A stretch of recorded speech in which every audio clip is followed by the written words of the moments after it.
A wealthy man invites a street-smart girl into his mansion, promising her safety and a fresh start. But behind those luxurious walls, something far more sinister awaits.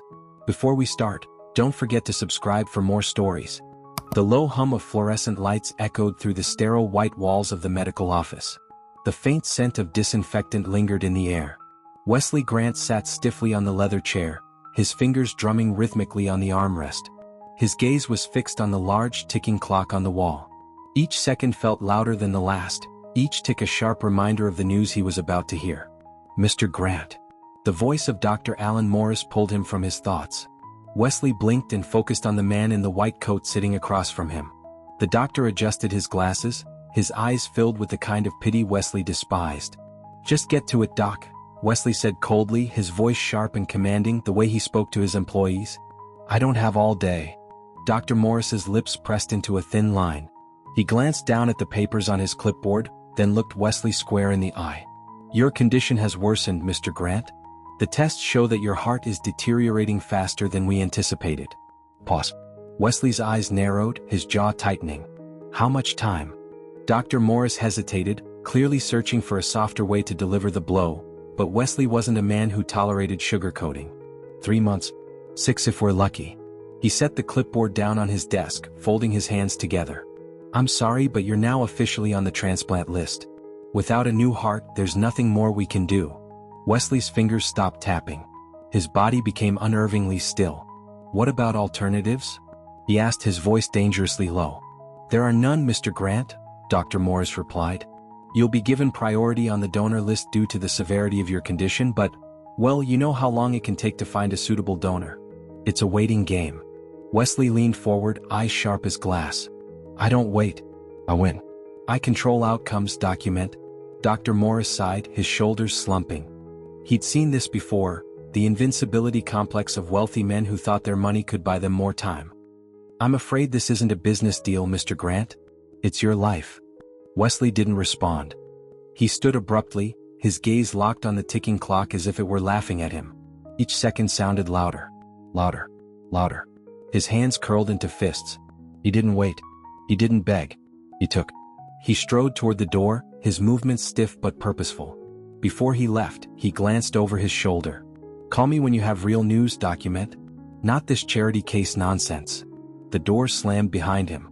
Later that evening, the rhythmic rumble of his black sedan's engine was the only sound in the car. The city lights blurred by like streaks of fire as Wesley's driver navigated through traffic. The rain tapped against the window, a soft, relentless patter that only worsened his mood. His phone vibrated in his pocket. He pulled it out, glancing at the screen. The name, Danny Pierce, flashed across it. His lips curled into a grin, the first one he'd had all day. He swiped to answer. "Danny." "Wes," came the raspy voice on the other end, followed by the sound of a lighter flicking. "Heard you've been looking for solutions." "You heard right." Danny let out a short, humorless laugh. "You know I don't deal in prayers and miracles. What you're asking for ain't pretty." "Good thing I'm not interested in pretty," Wesley replied, eyes narrowing as he gazed at the rain-slick streets ahead. "I need a heart. I don't care where it comes from. You're the man who gets things done. Get it done." Silence.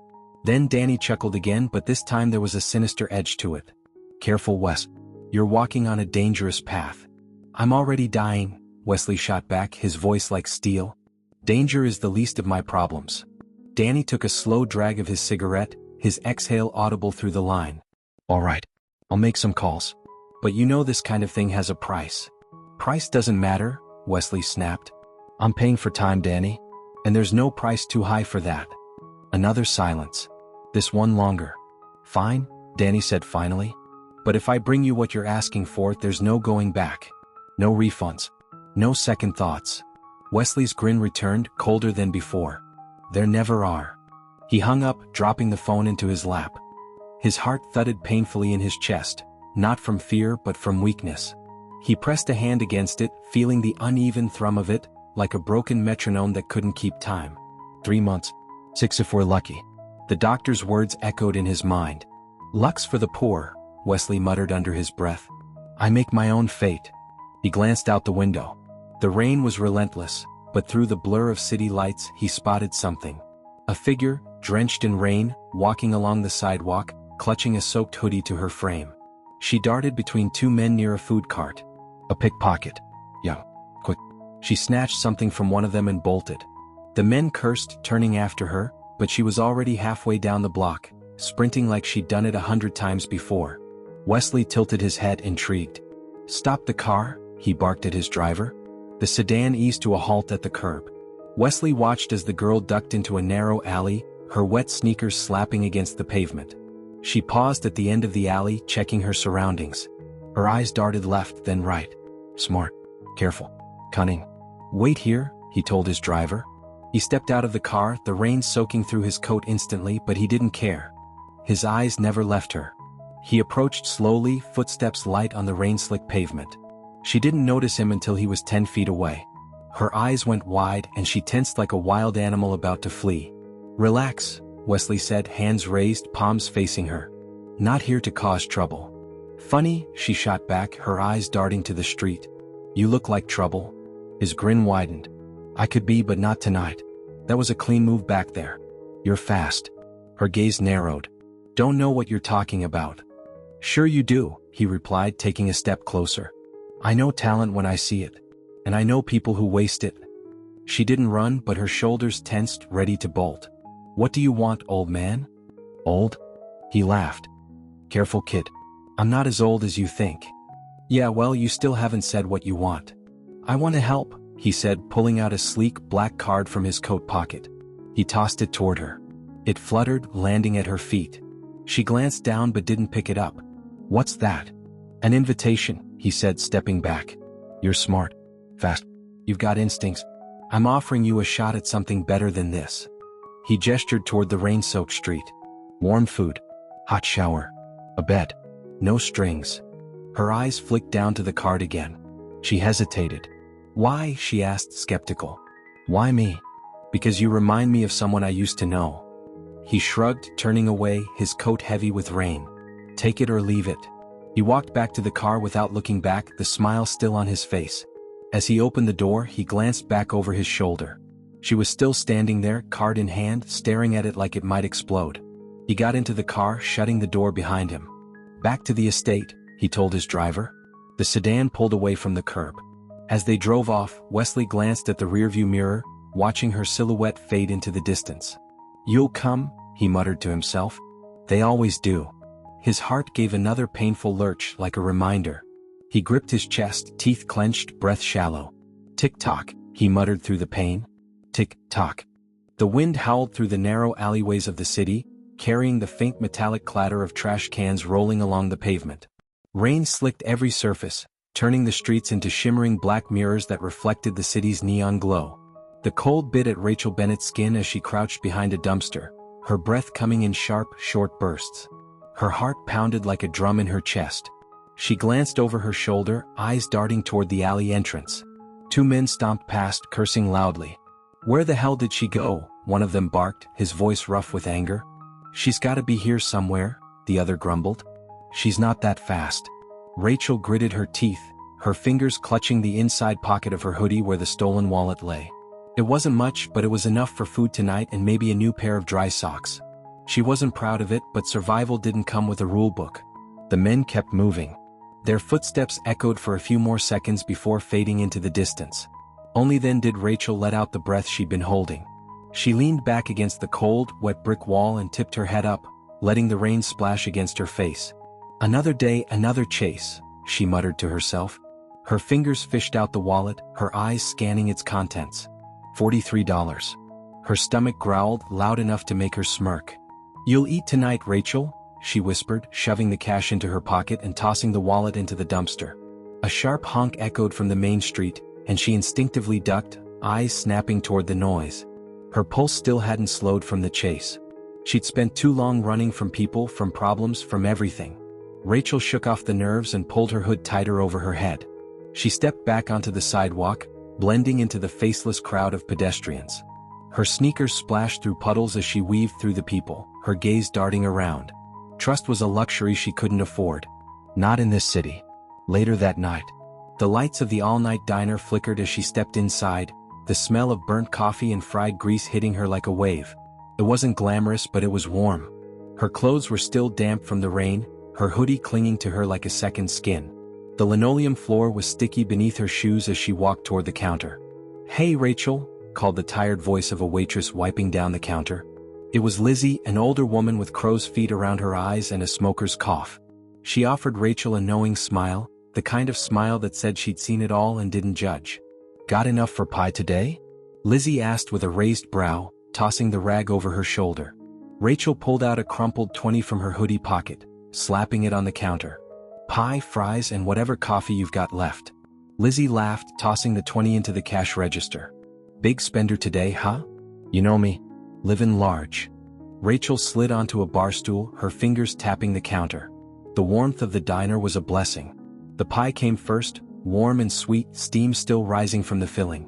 She ate like she hadn't seen food in a week, and maybe she hadn't. As she chewed, her eyes wandered to the television hanging in the corner of the diner. The news anchor was talking about the elite tech mogul Wesley Grant, his face plastered on the screen. The caption read, "Billionaire on borrowed time, CEO of Grant Enterprises faces medical crisis." Rachel squinted at the TV, watching the smug man in his tailored suit deliver a speech at some fancy gala. His face was sharp, his eyes cold, and his grin looked more like a wolf baring its teeth. "People like him never worry about time," Rachel muttered to herself. "Not like the rest of us." "Say something, hon?" Lizzie asked, setting down the coffee with a clink. Rachel shook her head. "Nothing. Just talking to myself." A few hours later. The rain hadn't let up. Rachel walked the quiet streets, her hands shoved deep in her hoodie pocket. She kept her eyes on the ground, blending into the world around her. The air was colder now, her breath visible with every exhale. Every alleyway, every shadow was a potential threat. Her ears picked up a scuffle ahead. She stopped, eyes narrowing. Two men surrounded an older man in a suit, his umbrella knocked to the ground. The older man stumbled backward, his briefcase hanging from his hand. "Hand it over, old man," one of the men snarled. He shoved the older man hard, causing him to trip and hit the wall with a grunt. "Don't make me ask twice," said the second man, pulling out a switchblade and flicking it open with a metallic click-clack. Rachel's eyes darted to the briefcase. Leather. Expensive. Probably had something valuable inside. Her instincts kicked in. She could walk away, not her problem. It was the logical move. But logic had never been her strong suit. "Hey!" she yelled, already sprinting toward them. "Leave him alone." The two thugs turned, confused at first. They didn't register her as a threat. Not until she was close. Rachel didn't slow down. She slammed her shoulder into the man with the knife, knocking him sideways into a pile of trash bags.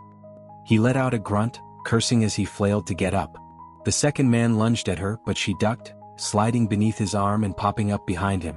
She drove her elbow into his lower back, sending him stumbling forward. "Dumb move, girl," the one with the knife spat, picking himself up and charging at her.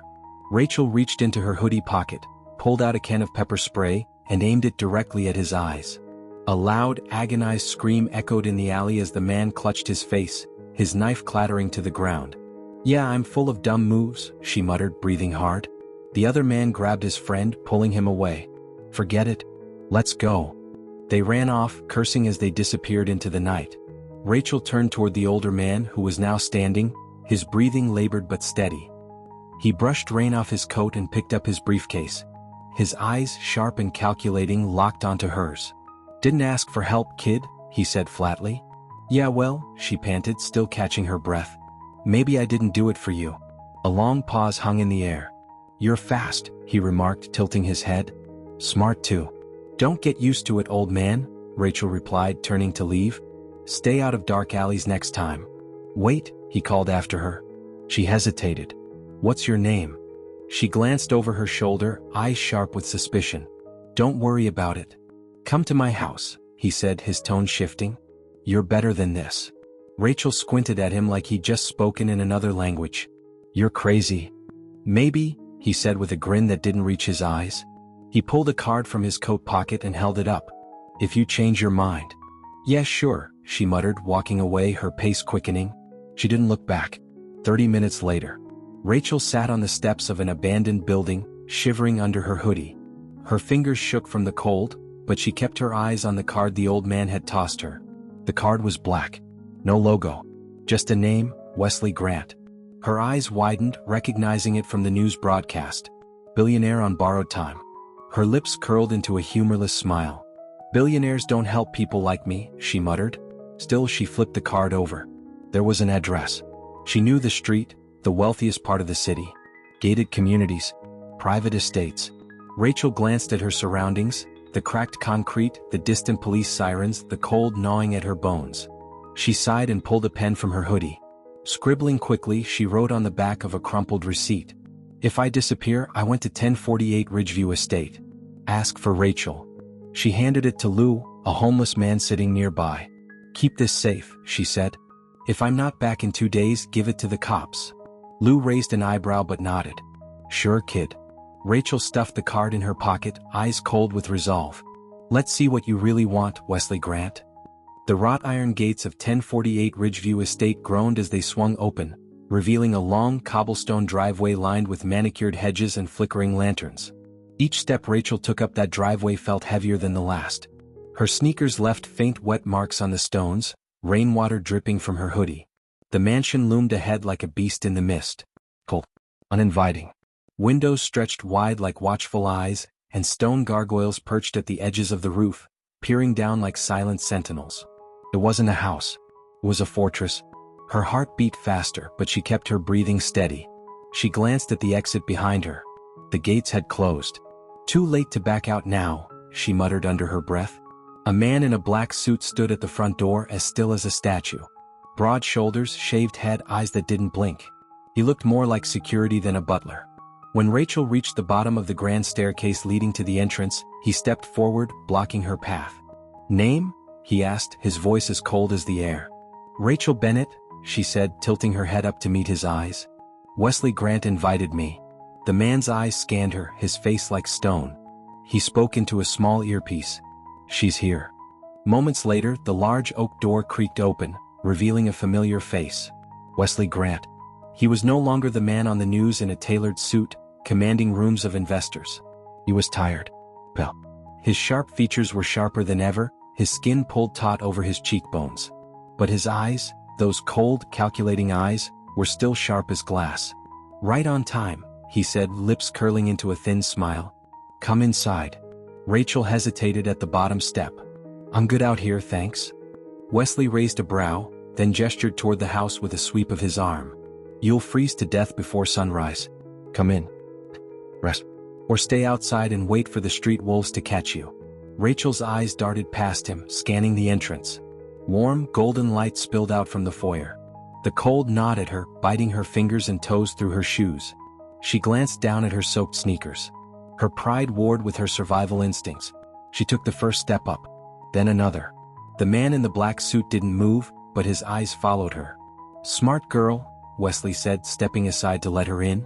As she crossed the threshold, she felt it, that shift in the air like stepping into a lion's den. Her instincts screamed, but she stuffed them down. The door clicked shut behind her. The foyer was everything she expected from a billionaire's mansion. Polished marble floors that reflected the gold glow of chandelier light. High ceilings that stretched so far up it felt like she'd walked into a cathedral. A grand staircase curled up to the second floor like the spine of a beast. Every piece of furniture looked like it cost more than her entire life savings. Her sneakers squeaked against the marble as she took it all in. Nice place, she muttered, glancing at a massive painting of a man in a red coat with a hunting rifle. His eyes seemed to follow her. Don't get used to it, a sharp voice snapped from her right. Rachel turned her head toward the sound. A woman stood at the entrance to a side hallway. Late 40s, shoulder-length blonde hair styled to perfection, wearing a wine-red dress and sharp stilettos that clicked as she approached. Her lips were painted a deep crimson, and her eyes carried the kind of look Rachel knew well, the look of someone who judged you the moment they saw you. Who's this? The woman asked, folding her arms. Her gaze dropped to Rachel's sneakers, her eyes narrowing. Is that street water on my floor? Rachel shoved her hands in her hoodie pockets. Relax, lady. It's just water. It'll dry. The woman's lips parted, her expression one of utter disbelief. Her gaze darted to Wesley. This is the guest you mentioned? Her name's Rachel, Wesley said flatly, not bothering to look at his wife. She's staying for a while. Rachel's eyes flicked toward the woman, catching her reaction. Wife. She had to be. Her scowl was too personal to be anything else. You didn't discuss this with me, she hissed, stepping closer to Wesley. Her eyes burned with quiet fury. We don't need another charity project in this house, Wes. Didn't realize I needed your permission, he said, voice like stone. She's staying. End of discussion. Marissa's jaw clenched so tightly Rachel swore she heard her teeth grind. Her sharp eyes turned on Rachel again, scrutinizing her like a bug under a magnifying glass.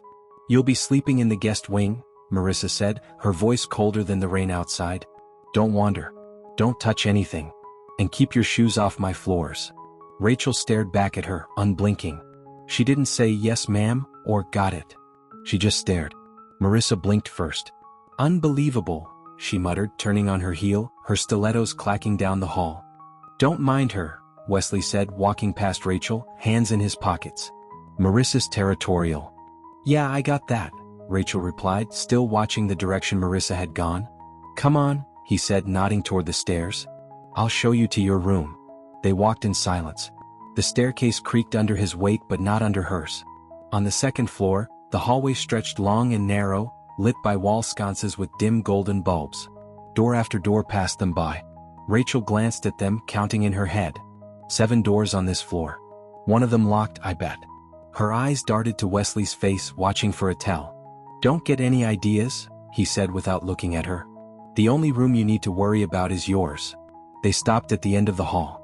Wesley opened the last door, revealing a spacious bedroom. Too spacious. A king-sized bed with soft gray sheets. A dresser, a desk, even a mounted flat-screen TV on the wall. The curtains were velvet and a soft rug lay on the hardwood floor. It looked like a luxury hotel room, but somehow, it still felt cold. Clean up. Rest. Tomorrow you'll meet the family properly, Wesley said. We'll have dinner together. Rachel frowned, still standing at the doorway. You act like we're friends. Wesley glanced at her over his shoulder. I'm offering you comfort, Rachel. Most people would kill for that. Some people would kill for me too, she shot back. He blinked, his grin widening. Good. You'll need that fire. Rachel waited until Wesley's footsteps faded down the hall before she closed the door. She locked it twice. Her back pressed against the door as she scanned every inch of the room. She walked to the window. It was locked too. She sat on the edge of the bed, pulling off her sneakers. Her fingers traced the edge of her pocket, where her phone should have been, but it was gone. She patted herself down, heart racing. Gone. She cursed under her breath.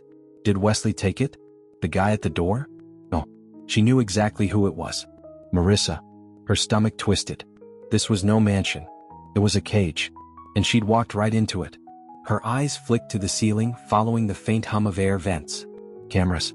There have to be cameras. She grabbed a pillowcase, tossed it over the TV screen, then shoved the chair against the door. Her breathing was fast now, her chest tight. Calm down. Breathe. She sat on the floor, back against the bed, arms around her knees. Her mind flicked to the note she'd given Lou, the old homeless man. 2 days, Rachel. They'll come looking for you in 2 days. Her eyes scanned the room again. Her gaze landed on a small red light at the top corner of the wall. She froze. The camera. Watching. Her jaw clenched as she stared at it. Slowly, she raised her hand and flipped it off. You want to watch me? She muttered. Go ahead.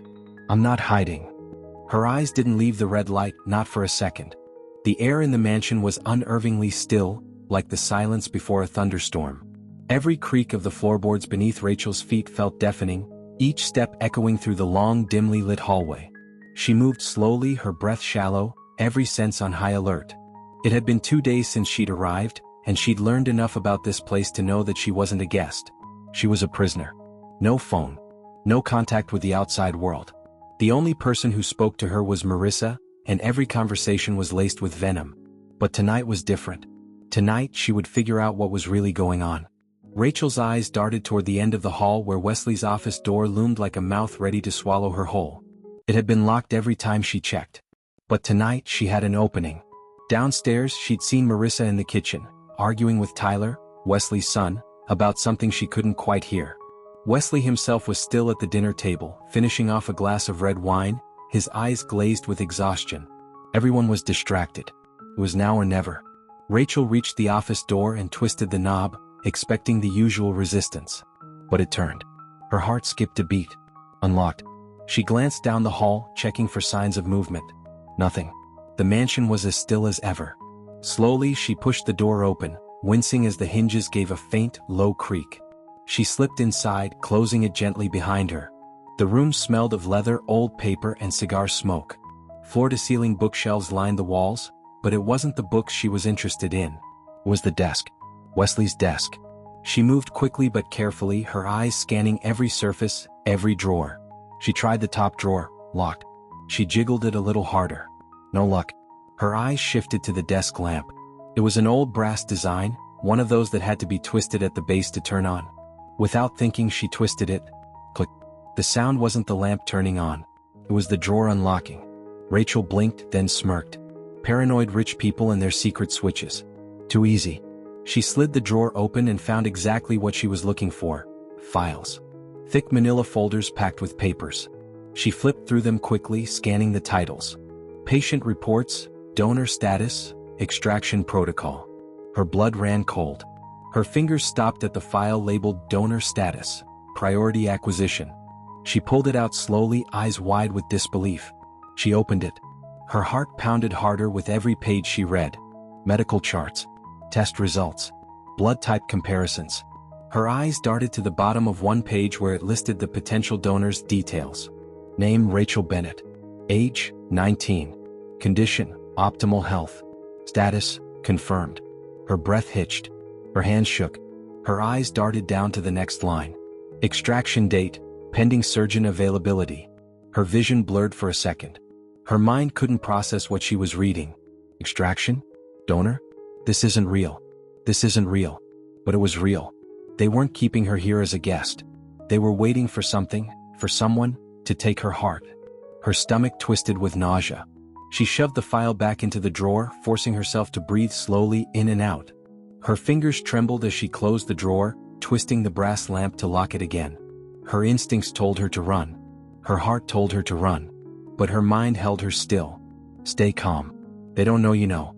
If you run, they'll chase you. Her breathing slowed. Her mind sharpened. Don't act like prey. Act like the hunter. Rachel pressed her ear against the wall, her eyes closed, her breath shallow. She could hear Marissa's voice from downstairs.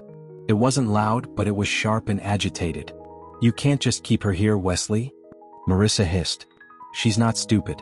She's going to figure it out. Rachel bit her lip hard to keep herself from making a sound. She's already here, Marissa, Wesley replied, his tone firm, slow, deliberate. The kind of tone men like him used when they thought they were untouchable. There's no backing out now. I'm not going to die because you're afraid of a little risk. Risk? Marissa's voice cracked, sharp like broken glass. Do you think I'm going to sit here and watch you bring a scandal to this family? We're already being watched, Wesley. Then make sure she stays quiet, he said flatly. That's your job. Rachel's heart pounded against her ribcage like a drum. She pulled away from the wall, eyes wild. Her hands clenched into fists. She knew it now. She wasn't here by chance. She wasn't lucky to be invited into the home of a billionaire. She was prey. Her fingers curled tighter, nails digging into her palms. Her breathing steadied. They think I'm prey. They're wrong. Back in her room, Rachel sat on the edge of the bed, her fingers tapping her knees, her eyes locked on the camera in the top corner of the wall. It was no longer an object to be feared. It was a target. They're watching me. Let them watch. She leaned forward, resting her elbows on her knees, her eyes fixed on the camera. For the first time, she didn't feel afraid. She tilted her head, narrowed her eyes, and smiled, slow, sharp, predatory. Is this the part where I'm supposed to cry? She whispered, speaking directly to the camera. Her voice was low, dangerous. Is that what you're waiting for? She leaned closer, her eyes locked on the little red dot. Go ahead. Watch me. Watch me think. Watch me plan. I want you to know something. Her smile widened, teeth showing. I've been playing this game longer than you. The next morning, Rachel woke before dawn.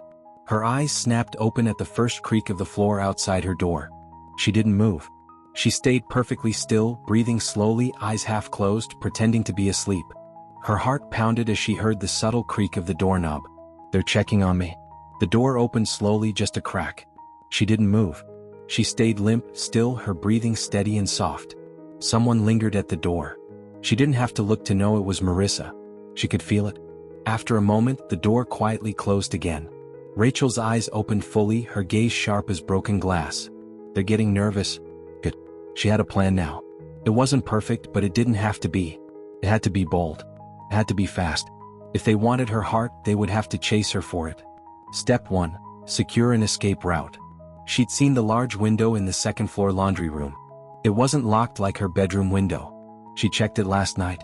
She just needed to time it right. Step 2. Arm yourself. There were kitchen knives downstairs. Marissa liked to cook with those expensive steel knives that could cut through bone. She just needed one. Step 3. Leave a mark. She needed something to make them panic. Something that would force them to act impulsively. People made mistakes when they were afraid. And she wanted them to make a mistake. She reached for the dresser, pulling out a single sheet of paper from one of the drawers. She found a pen and started writing. Her hands were steady now. Her mind was cold, clear, sharp. I know everything. If I disappear, the world will know too. She folded the note and placed it under her pillow. It wasn't for them. It was for her. A reminder that she wasn't running out of fear. She was running because she wanted them to chase her. That night, as Rachel lay in bed, staring at the ceiling, she heard them talking again. Should we move the date up? Marissa whispered. If she runs, it's over. She won't run, Wesley replied, confident. Where would she go? Rachel's lips curled into a smile. Watch me. The air in the mansion felt heavier, as if the walls themselves were closing in. Rachel moved cautiously, every step measured, every glance over her shoulder deliberate. She wasn't just surviving now, she was strategizing. But with every plan she made, the suffocating reality of her situation clawed at her. Dinner that evening had been unbearable. Wesley sat at the head of the long dining table, speaking in clipped tones about his company's successes and his disdain for disloyalty, a pointed jab she knew wasn't random. Marissa watched Rachel like a hawk from across the table, her perfectly manicured fingers gripping the stem of her wineglass. You're awfully quiet tonight, Marissa had said, her tone sugary sweet but her eyes sharp. Planning something? Rachel had forced a smile. Just enjoying the atmosphere. You know, the warmth, the charm, the prison vibes. Wesley chuckled, a low, humorless sound. Smart mouth for someone eating my food. Rachel tilted her head, meeting his gaze. You invited me here, remember? His smirk faltered for just a moment, but Marissa stepped in, changing the subject to an upcoming charity gala. The conversation drifted, but Rachel's mind stayed locked on her plan. That night, Rachel waited until the mansion was silent. She'd memorized the staff's routines. When the cook left, when the cleaning crew finished, when the night guard did his rounds. Timing was everything. She slipped out of her room, barefoot, her heart thudding in her chest as she padded down the hallway. Her target was the kitchen. She needed a knife, something small but sharp enough to defend herself if things went wrong. She'd seen a set of sleek steel knives displayed on the counter earlier that day. As she reached the bottom of the stairs, she paused, listening for any sounds. The only thing she heard was the faint hum of the refrigerator. Perfect. She stepped into the kitchen, her fingers brushing over the counter until they found the smooth, cool handle of a blade. She gripped it tightly, testing its weight. It wasn't much, but it made her feel less vulnerable. Her next move was the laundry room. The window there wasn't locked. It was her only way out. She crept down the hallway, her pulse quickening with each step. When she reached the door, she pushed it open carefully, praying the hinges wouldn't betray her. The window was just as she'd left it. She slid it open, the cool night air brushing against her face like freedom itself. For a brief moment, she allowed herself to imagine running through the woods, leaving this nightmare behind. But the moment shattered. A hand clamped down on her wrist, yanking her back hard. The knife fell from her grasp, clattering to the floor. Well, came the smug voice of Danny Pierce, Wesley's associate. He stepped into the faint moonlight streaming through the window, his expression oozing mockery. Thought you could just walk out, huh? Rachel's heart slammed against her ribs. She jerked her arm, trying to free herself, but his grip tightened. Let me go, she spat, her voice low and venomous. Danny chuckled. You've got guts, kid. I'll give you that. But you're not as clever as you think. He glanced at the knife on the floor, shaking his head. A kitchen knife? Really? Rachel glared at him, her breath coming in sharp bursts. What's the plan, Danny? Keep me here until I'm carved up for parts.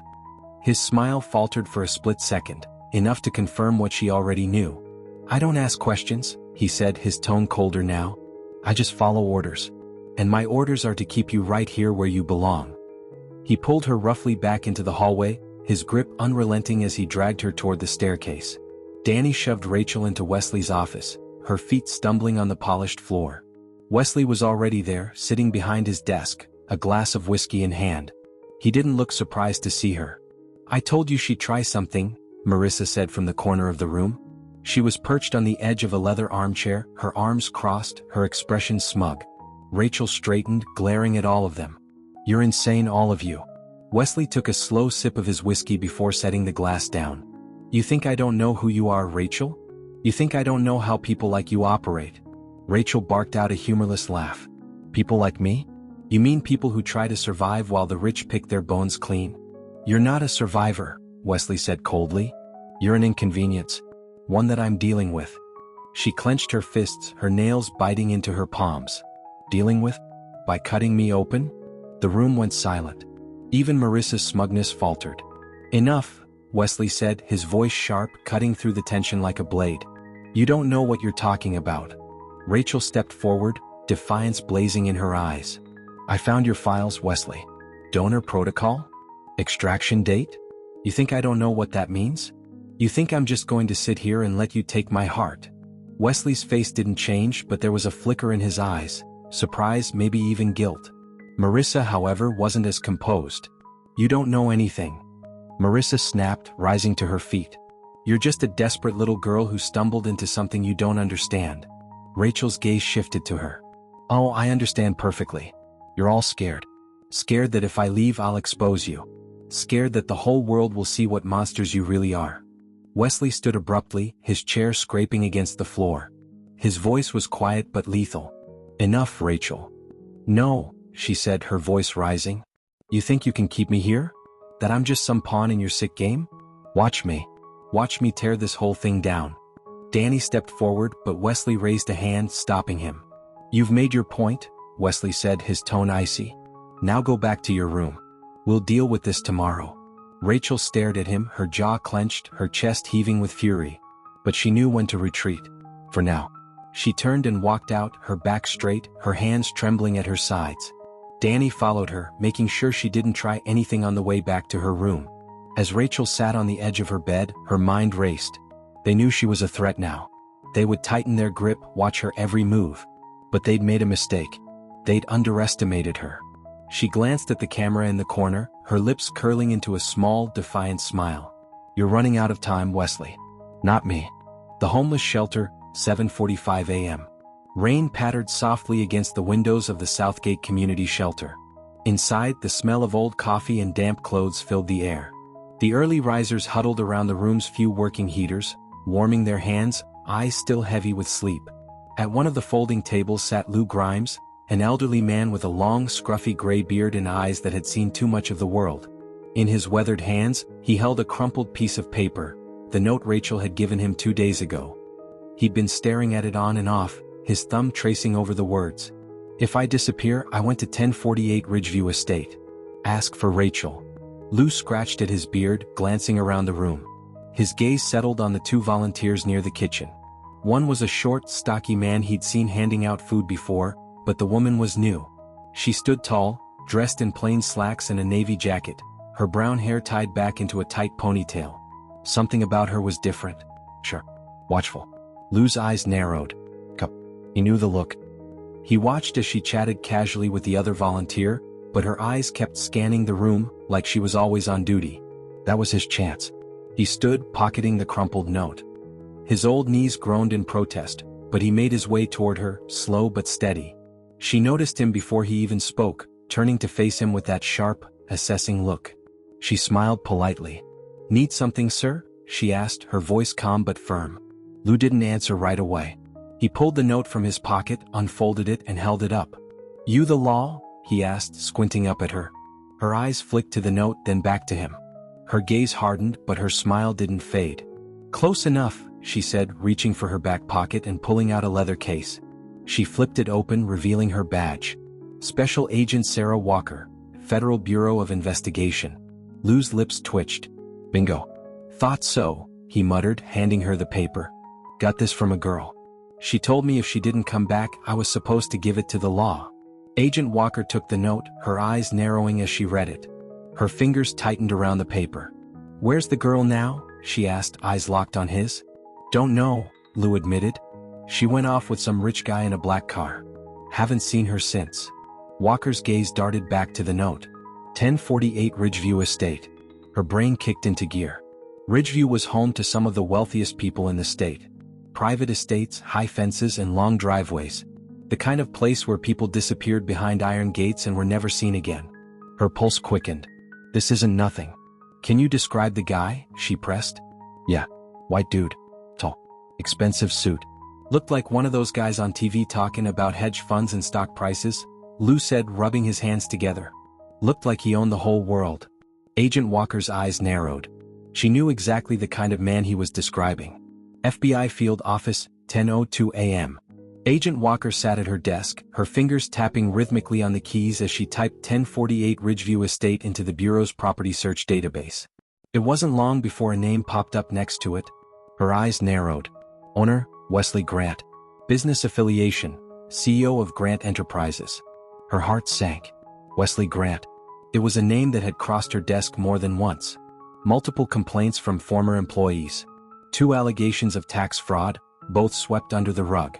1 accusation of embezzlement, dropped. Every case led to the same outcome.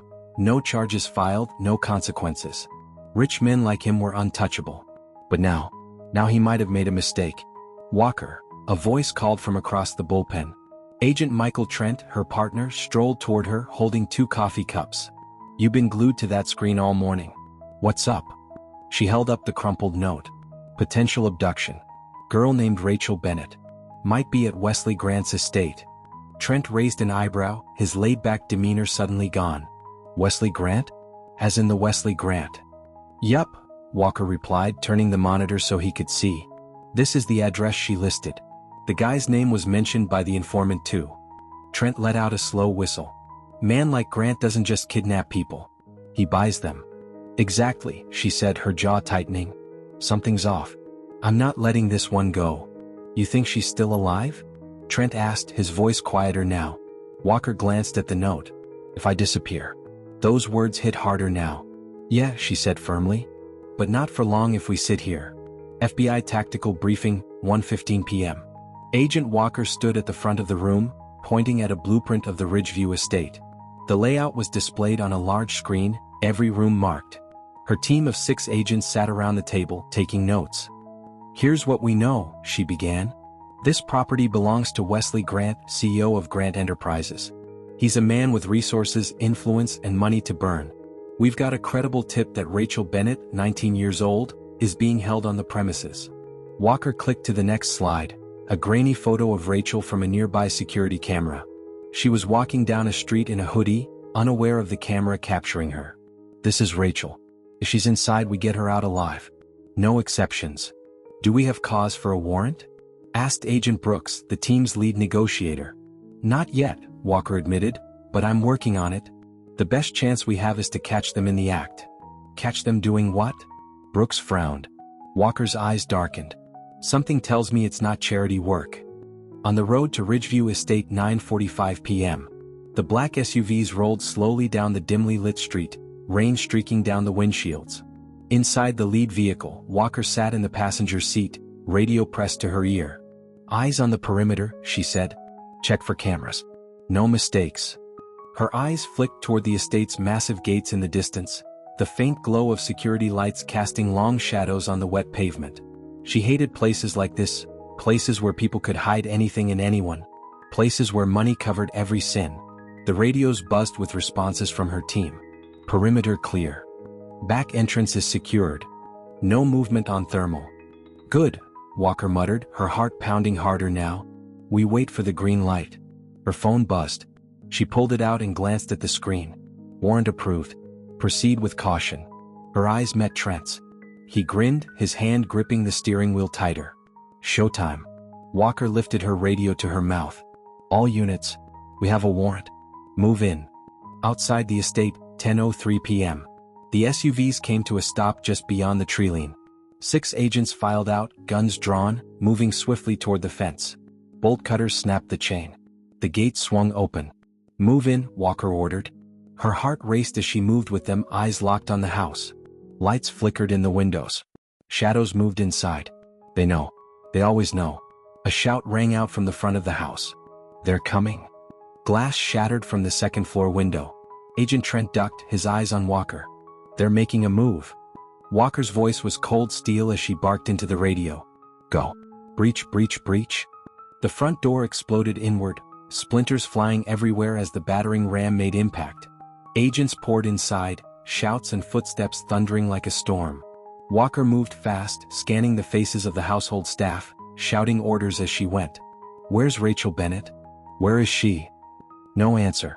But upstairs, behind a locked door, Rachel heard everything. Her heart pounded in her chest as she grabbed the makeshift rope she'd prepared.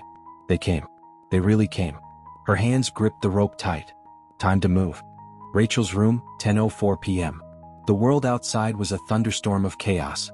Shouts echoed through the halls. Heavy boots pounded against hardwood floors. The distant pop-pop of flashbangs shook the walls. Lights flickered. The alarm system blared a shrill, continuous wail that crawled into Rachel's ears and refused to leave. Her heart raced. Her hands gripped the makeshift rope she'd crafted from torn bedsheets. The window was wide open, rain blowing in, soaking the rug beneath her feet. The chill of the night air hit her like a slap, but she didn't care. They came. The FBI actually came. She didn't know how or who had gotten the message out, but it didn't matter. Help was here. The monsters were no longer in control. Her gaze darted back to the door. She could hear footsteps. Fast. Heavy. Coming closer. Her breath hitched. Not the FBI.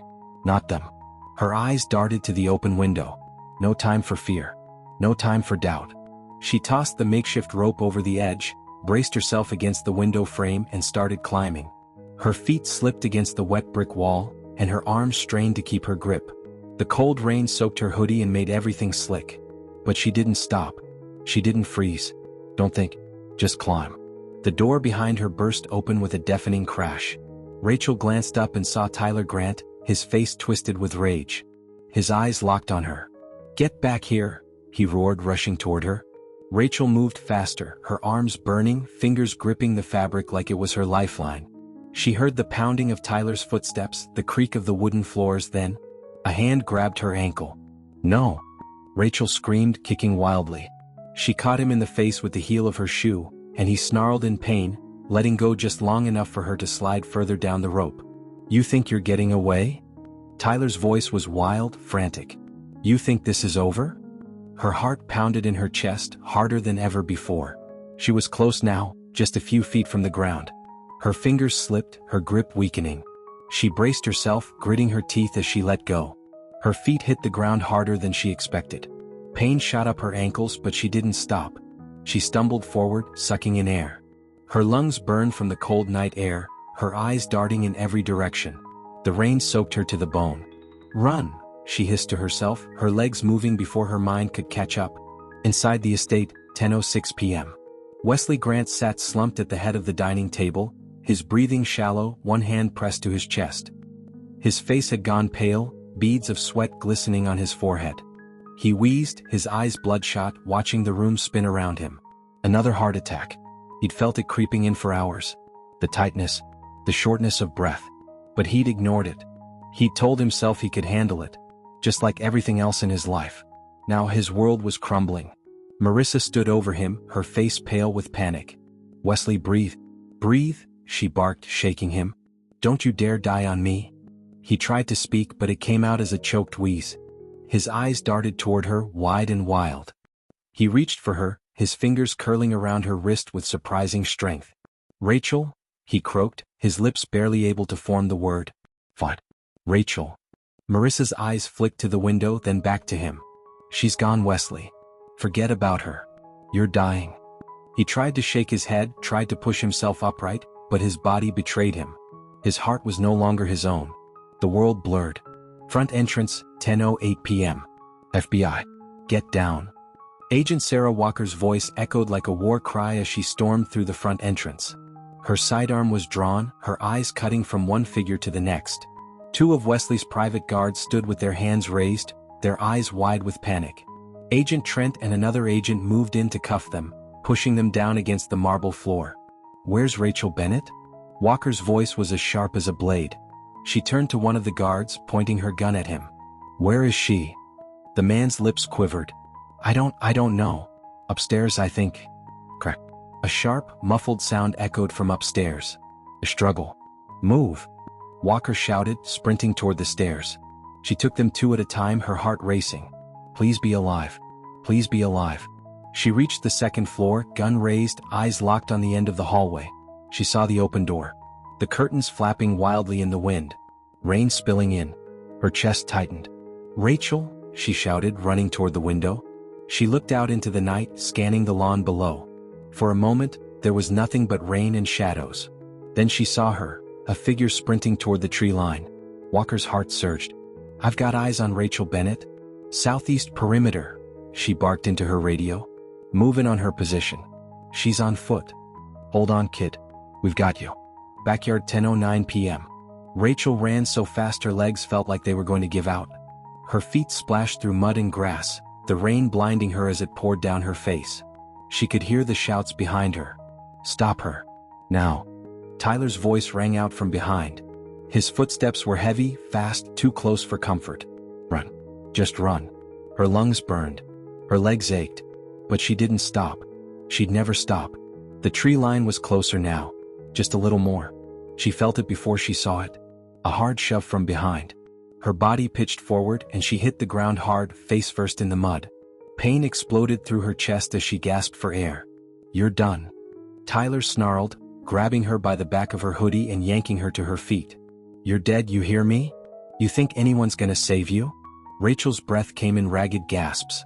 She turned, her eyes blazing with something Tyler didn't expect. They already did. Blue and red lights flashed behind them. Tyler's face twisted in confusion, and in that split second Rachel didn't think, she moved. She drove her head forward, smashing it against Tyler's nose. He yelped, stumbling back, hands flying to his face. She spun, her eyes locking on the lights flashing beyond the fence. She ran toward it, heart in her throat. Almost there. Almost free. Stop her. Marissa's voice screamed from the patio. A bright light hit Rachel's face, blinding her. She winced but didn't stop running. Rachel, get down. It was Walker's voice. Rachel dropped to the ground, hands covering her head. Her breath came fast, wild, uncontrollable. She heard the thundering footsteps, the shouts of FBI. Drop your weapon. There were two quick, sharp pops, the sound of tasers firing. A scream followed. A man's scream. Rachel opened her eyes, her chest heaving. Two FBI agents pinned Tyler Grant face first in the mud, a taser wire still stuck to his back. Another agent had Marissa on her knees, hands cuffed behind her back. Then, standing above her, eyes full of resolve, was Agent Sarah Walker. Gotcha, Walker said, kneeling beside her. You're safe now. Rachel didn't know if it was the cold rain, the adrenaline, or the weight of everything hitting her at once, but her body shook. Her eyes stung. She buried her face in her hands, letting the sobs come. Not from fear. From relief. Federal Detention Center. Interrogation Room A. The cold, sterile room smelled faintly of bleach. The fluorescent lights overhead buzzed softly, flickering every few seconds. Marissa Grant sat at the steel table, hands cuffed in front of her, fingers tapping an uneven rhythm on the surface. Her once pristine burgundy dress was wrinkled, and her hair, always so perfectly styled, was a tangled mess. Across from her sat Agent Sarah Walker, arms folded, eyes locked on her like a predator sizing up its prey. Marissa, Walker said slowly, leaning forward, her voice calm but firm. This is your last chance. We have enough to charge you with conspiracy, unlawful imprisonment, and human trafficking. Marissa let out a bitter laugh, leaning back in her chair. You think I'm scared of you? No, Walker replied, her gaze sharp as glass. But I think you're scared of prison. She leaned in further, her eyes narrowing. You're not the type who thrives in small, windowless rooms, Marissa. You're used to marble floors and wine tastings. How do you think you'll do in a 6x8 cell with concrete walls and a bunkmate named Raven? Marissa's jaw tightened, her eyes darting to the one-way mirror on the wall. She knew they were watching. She knew every breath, every twitch, every word was being recorded. I have nothing to say, she said coldly. Fine, Walker said with a shrug. She stood and gathered her file. I'm sure Tyler will be more cooperative. At the mention of her son's name, Marissa flinched. She masked it quickly but not quickly enough. Walker smirked. Gotcha. Yeah, he's in the next room right now, Walker continued, tapping on the glass. Talking to Agent Trent. We both know he's not as strong as you. The second he realizes we can cut him a deal, He's going to throw you and your husband under the bus. Marissa's eyes flickered with something close to panic. She leaned forward. You wouldn't. Oh, I would, Walker replied, her smile cold. You should hear him right now. Crying. Telling us everything about Mom's big plan. Kids these days, huh? No loyalty. Marissa gritted her teeth, her gaze locked on Walker with raw hatred. You're bluffing. Am I? Walker tilted her head. Call my bluff, Marissa. See how fast I walk out of this room and sign Tyler's deal. The silence stretched, the air growing tighter. You want a deal, Marissa said finally, her voice low but venomous. What do you want from me? Walker sat back down, her eyes glinting with satisfaction. Everything. Detention center, interrogation room B. Tyler Grant sat in the corner of the room, arms folded, eyes flicking back and forth like a caged animal. His nose was still swollen from where Rachel had headbutted him. His hoodie was soaked with dried rainwater, and his once flawless sneakers were caked with mud. Agent Michael Trent sat across from him, his posture relaxed but his eyes were sharp. He sipped from a coffee cup, his gaze never leaving Tyler. Your mom's talking, you know, Trent said, taking another slow sip. Spilling everything. Gotta say she's painting a real bad picture of you, Ty.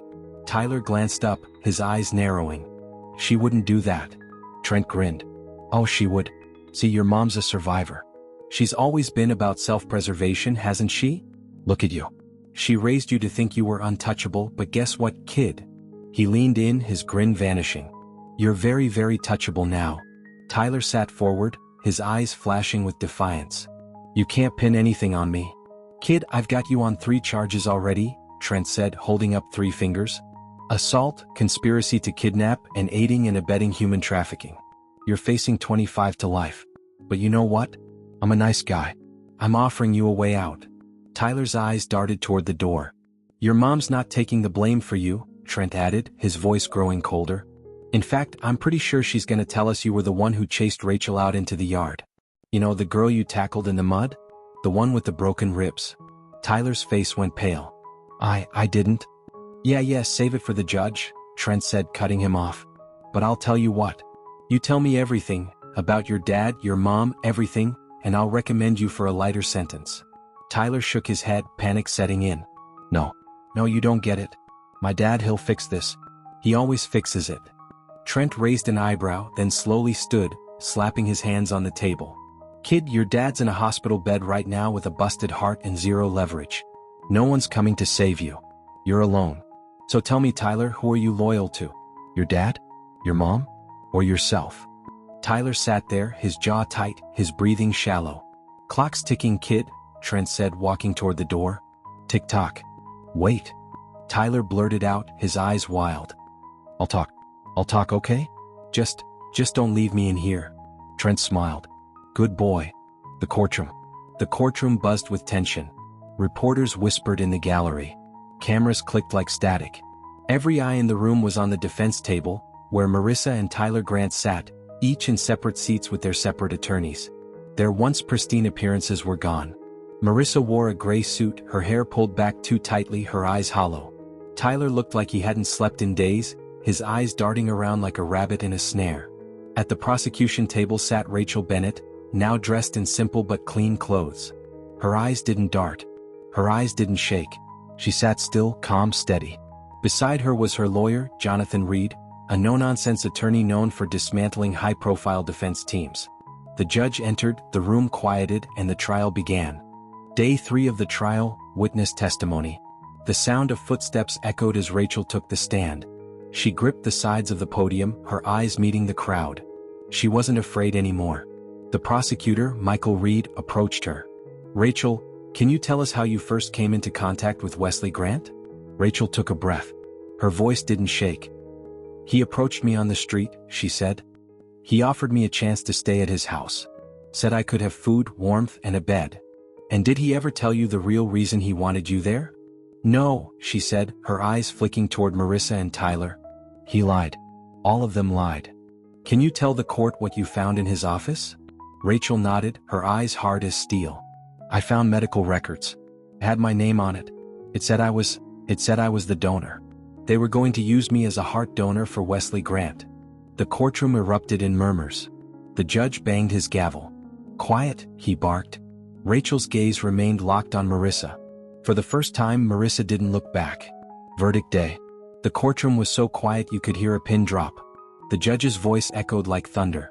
"For charges of conspiracy, human trafficking, and unlawful imprisonment, I find Marissa Grant and Tyler Grant guilty on all counts." Rachel exhaled, her eyes closing briefly. "It's over." The judge continued, "Additionally, the assets of Wesley Grant's estate will be seized, and per the amended will, half of the inheritance will be transferred to Rachel Bennett." Gasps filled the room. Reporters' cameras flashed like lightning. Rachel didn't flinch. She didn't cry. She just sat there, her fingers tracing over the edge of her seat, calm as a storm that had finally passed. The courtroom was packed. Every seat in the gallery was filled, and even the standing room at the back was crammed with onlookers and reporters. The tension was palpable, like a storm about to break. Cameras flashed, capturing every twitch, every scowl, every stolen glance. Rachel Bennett sat at the plaintiff's table, her fingers folded tightly in her lap. Her lawyer, Jonathan Reed, sat beside her, shuffling papers and occasionally whispering something in her ear. She nodded, never looking away from the front of the courtroom. Her eyes were fixed on one thing: Marissa and Tyler Grant, seated at the defense table. Marissa was stone-faced, her eyes hollow and distant. Her lawyer whispered something to her, but she didn't respond. Tyler, on the other hand, looked like he was on the verge of collapse. His eyes darted around the room like a trapped animal, scanning every possible escape route. At the front of the courtroom, Judge Elias Hartman adjusted his glasses, his face as unreadable as ever. His gavel rested on its stand, quiet for now, but everyone knew that soon it would drop, and when it did, it would be final. "Please rise," the bailiff called. Everyone stood as Judge Hartman took his seat. The quiet hum of murmured conversations died instantly. His eyes swept across the room, lingering on Marissa and Tyler longer than necessary. "Be seated," he said, his voice carrying the weight of finality. The prosecution stood first. Assistant District Attorney Marcus Grant, no relation, strode toward the jury box, his every step measured and deliberate. He didn't look at his notes, he didn't need to. "Ladies and gentlemen of the jury," he began, his voice clear and steady. "Over the course of this trial, you have seen the truth. You've seen Rachel Bennett testify with courage and resolve. You've seen the documents pulled from Wesley Grant's office, the ones that explicitly label Rachel as a donor. You've seen the surveillance footage of her being dragged back inside that mansion. And most damning of all, you heard Tyler Grant himself admit to his role in chasing Rachel through the backyard." His eyes scanned the jurors, locking eyes with each one. "This isn't just about Rachel. This is about power and control. This is about people like the Grants thinking they can use money and influence to crush the vulnerable. It's about believing that wealth can shield them from the consequences of their actions." He took a step closer, his eyes fierce now. "But it can't. Not today." He turned to the defense table, his gaze locking on Marissa, then Tyler. "These people thought they could use a young girl as spare parts. They called it necessary. They called it survival." He leaned in, his voice sharp as a blade. "I call it evil." Silence hung over the room like fog. ADA Marcus Grant stepped back, buttoned his jacket, and nodded to the jury. "Do the right thing." He returned to his seat, leaving a wake of tension behind him. Richard Callahan, Marissa's high-priced defense attorney, rose slowly, tugging on the cuffs of his custom-tailored suit. He exuded calm, his every move slow and measured, like a man who had won bigger battles than this one. He stepped toward the jury, hands in his pockets. "Ladies and gentlemen," he said, his voice smooth as silk. "The prosecution wants you to believe that this case is as simple as good versus evil. Rich versus poor. Predator versus prey." He shook his head, his lips curling into a small, knowing smile. "But real life is never that simple." He stepped closer, his eyes locking on the jurors. "What happened to Rachel Bennett was tragic, no doubt. But tragedy does not equal conspiracy. The prosecution would have you believe that Marissa Grant is some kind of mastermind, pulling the strings behind closed doors. They want you to think she sat there, plotting how to extract a heart, like some cartoon villain." He spread his arms wide, his face feigning disbelief. "Ask yourself, does that make sense?" He pointed toward Rachel. "This young woman was taken in by Wesley Grant as an act of compassion. Yes, there were misunderstandings. Yes, mistakes were made. But is that a crime?" He paced slowly, his hands moving in deliberate gestures.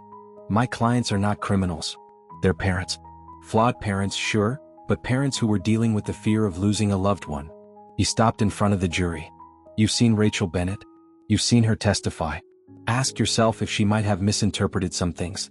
Ask yourself if maybe, just maybe, there's more to this story than she realizes. He stepped back, hands in his pockets again. Don't be swayed by headlines. Be swayed by the facts. He returned to his seat, his eyes flicking to Marissa, giving her a slight nod. Stay calm. We've got this. The jury deliberated for 6 hours. Rachel sat quietly in the courtroom, hands clasped in her lap, her eyes locked on the door where the jurors would return. She didn't fidget. She didn't pace. She'd already fought too long to feel fear now. The door opened and the jurors filed back in. They moved slowly, eyes downcast. A few glanced toward Rachel and she could see it in their faces. They had made a decision. Will the defendant please rise? Judge Hartman said, his eyes locking on Marissa and Tyler. Marissa rose slowly, her face as blank as a porcelain doll. Tyler shuffled up next to her, his eyes glued to the floor. Madam Foreperson, the judge said, have you reached a verdict? The foreperson, a middle-aged woman with glasses and a tired expression, stood. She held a small slip of paper. Yes, Your Honor. Please read the verdict. She cleared her throat, her voice steady but firm. On the charge of conspiracy to commit human trafficking, we find the defendants guilty. Rachel's chest swelled. Her fingers dug into the edge of her chair. Her breath was sharp, ragged, but she didn't let the tears fall. Not yet. On the charge of unlawful imprisonment, we find the defendants guilty. A murmur spread through the courtroom. Rachel squeezed her eyes shut for a moment, feeling the pressure release inside her. This is real. This is happening. On the charge of attempted involuntary organ harvesting, we find the defendants guilty. The judge's gavel struck and it echoed like thunder. I hereby sentence Marissa Grant and Tyler Grant to 25 years to life in federal prison, without the possibility of parole for 20 years. The crowd erupted. Reporters scribbled furiously. Cameras flashed. Marissa crumpled into her chair, burying her face in her hands. Tyler's face twisted in horror, his lips moving but no sound coming out. His lawyer's hand rested on his shoulder, but Tyler shook it off. Rachel sat still, eyes forward, heart steady. It was over. Outside the courthouse, reporters swarmed like flies. Camera crews lined the front steps. The roar of voices was deafening. Rachel. Rachel, over here. How do you feel about the verdict? Do you think justice was served? But Rachel didn't stop. Her lawyer, Jonathan Reed, walked at her side. You okay? He asked quietly. Rachel stopped at the bottom of the steps. She turned to him, the weight of everything finally lifting from her shoulders. I'm free, she said, her voice stronger than it had ever been. For the first time, I'm really free. Reed smiled. Yeah, you are. One reporter called out, Rachel, what's next for you? Rachel paused, glanced over her shoulder, then faced forward. I'm going to build something good. She walked away. 1 year later, Rising Horizon Foundation headquarters. The morning sun streamed through the glass-paneled walls of the Rising Horizon Foundation, casting golden rays across the sleek, modern interior. Potted plants lined the windowsills, and the soft hum of conversation filled the air. Volunteers moved through the open office space, answering phones, reviewing paperwork, and offering warm smiles to visitors. In the center of it all stood Rachel Bennett. She stood by the large window, gazing out at the city skyline. The world looked different from up here. Cleaner. Brighter. Her reflection stared back at her, but it wasn't the same girl who had stood at Wesley Grant's estate 1 year ago. Gone were the torn hoodies and worn-out sneakers. Today she wore a crisp, navy blue blazer and simple black slacks. Her hair was pulled into a loose bun, and her face held a calm, quiet confidence that could only be earned through survival. Behind her, a knock sounded at the door. Come in, Rachel said, turning to face it. The door opened and Agent Sarah Walker stepped inside, her ever-sharp gaze softening the moment she saw Rachel. Dressed in her usual plain suit and badge on her hip, Walker looked as unshakable as ever. Look at you, Walker said, her smile small but genuine. The whole, CEO of a foundation, look suits you. Rachel's lips curled into a smile. Didn't think I'd ever wear anything this fancy, but here we are. Walker stepped forward, glancing around the space. You've done well, Rachel. This place, it's something special. Rachel nodded, her eyes flicking toward the large mural on the wall. The words, Hope Begins Here, were painted in bold letters, surrounded by dozens of handprints in different colors. The handprints of every person the foundation had helped in its first year. Yeah, Rachel said quietly, her voice distant. It's special. Walker's smile faded as she studied Rachel. And how about you? How are you holding up? Rachel hesitated. She glanced down at her hands, fingers lightly tracing her palm. The scars were gone, but she could still feel them sometimes. Her nights were better, but the bad dreams still crept in when it got too quiet. I'm getting there, Rachel said honestly. Some nights are rough. Some days too. But now, I have something to fight for. Yeah, you do, Walker said, her eyes shining with pride. More than most people ever will.